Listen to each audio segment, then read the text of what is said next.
karyawan banyak, pasti kan nomor satu sih kita kok modal gitu. Nah itu dulu boleh sharing nggak? Jadi dulu pertama kali gimana ya menjalankan ini sampai bisa berani punya karyawan banyak. Baik, terima kasih pertanyaannya. Berkaitan dengan modal ya. Orang mengatakan bahwa modal itu selamanya uang. Bahwa yang perlu diketahui, kita bekerja itu berusaha untuk mendapatkan uang, bukan kita berwirausaha dengan adanya uang kita habiskan.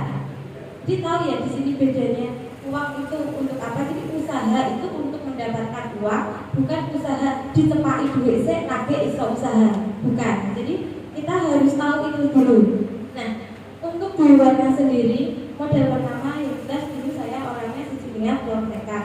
Jadi ketika saya sudah fokus di busana, saya bisanya menjahit ya saya menjahit. Seperti itu kan gratis, istilahnya kita awali dengan jasa. Jadi waktu itu. Nah, kemudian di awal tahun 2019, waktu itu masih tren sekali dengan busana atau dress yang PO, sistemnya pokoknya nggak mau dibebani. Nah, itu peluang. Jadi ketika orang sudah melirik kita, melirik jasa kita, melirik kemampuan kita, itulah modal terbesarnya. Jadi orang bisa mau menggunakan jasa kita dengan membayar dahulu atau sistem PO, pre-order, kita buatkan dulu 14 hari baru dikirim setelah pelunasan. Itu gambaran dari tanpa modal terlebih dahulu. Jadi kurang lebih seperti itu. Jadi waktu itu pernah di suatu posisi ketika semua mesin jahit dan semua aset saya jual hanya untuk sekedar bisa endorse. Jadi ketika suatu produk kita bisa dipakai oleh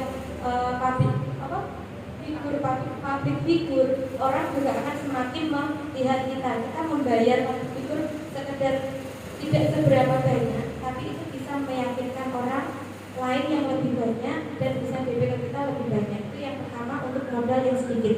Nah, kemudian untuk modal yang lebih banyak, contohnya misalkan bahan baku. Kalau kita sudah bisa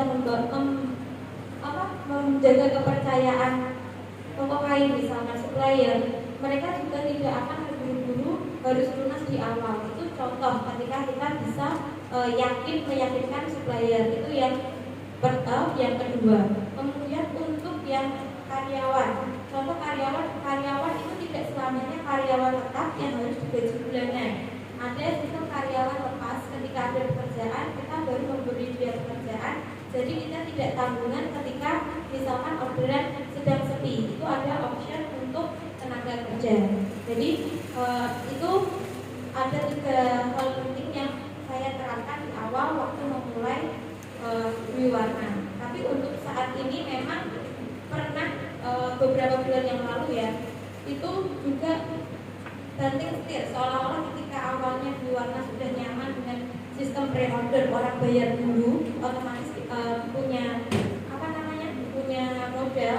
Tapi ketika marketplace ini sekarang sedang berjaya dengan sistem COD, barang datang baru barang datang baru terbayar, atau ketika barang sudah diterima pelanggan baru uang di marketplace bisa dicairkan. Itu pun juga sistemnya waktu itu perputarannya memang harus sangat cepat. Waktu itu saya mensiasatinya dengan produk atau baju-baju yang lama saya ini dulu, cancel dulu untuk membuat koleksi yang baru sampai dana pencairan itu bisa di awal-awal, karena memang awal-awal workshop itu buat saya sendiri itu juga suatu banting setir yang sangat luar biasa. Yang awalnya orderan meskipun satu hari cuma 50 tapi orang bayar duluan, dengan penjualan sehari 200 tapi orang bayarnya belakangan. Itu juga suatu ketika sudah mulai orang mengatakan di luar sudah berjalan tapi juga mengalami dilema itu pun juga.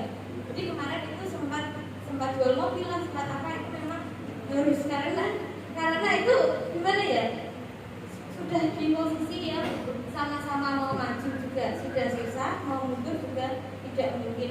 Jadi setelah tahapan 1, 2, 3 ya ketika bisnis ya mungkin harus menurunkan ego. Ketika bisnis jalan ya jalan semerta-merta, yang penting aku dodolan kemarin, sekarang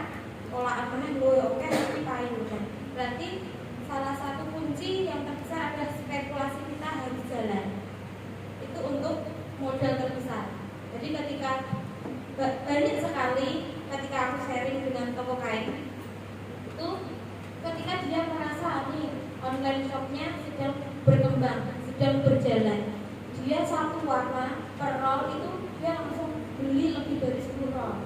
Tapi tren itu berjalan dengan sangat cepatnya, baru habis beberapa roll warna itu udah nggak in lagi, jadi kan percuma. Jadi untuk mensiasati dengan keterbatasan modal untuk saat ini ya, seperti ini yang saya lakukan, nanti habis ini langsung ke Semarang, langsung ke Jogja. Jadi 1 minggu itu bahan selalu baru. Jadi tidak ada stok bahan yang menumpuk terlalu lama, meskipun dengan produk satu bahan bisa dijadikan beberapa jenis baju. Itu kurang lebih untuk mensiasati modal, dari modal yang nol bahkan modal yang terbatas, tapi harus bisa mengikuti perputaran dari pemasaran. Itu kurang lebih, semoga cukup membantu. Atau mungkin ada yang masih bingung, monggo. Sudah bisa dijawab.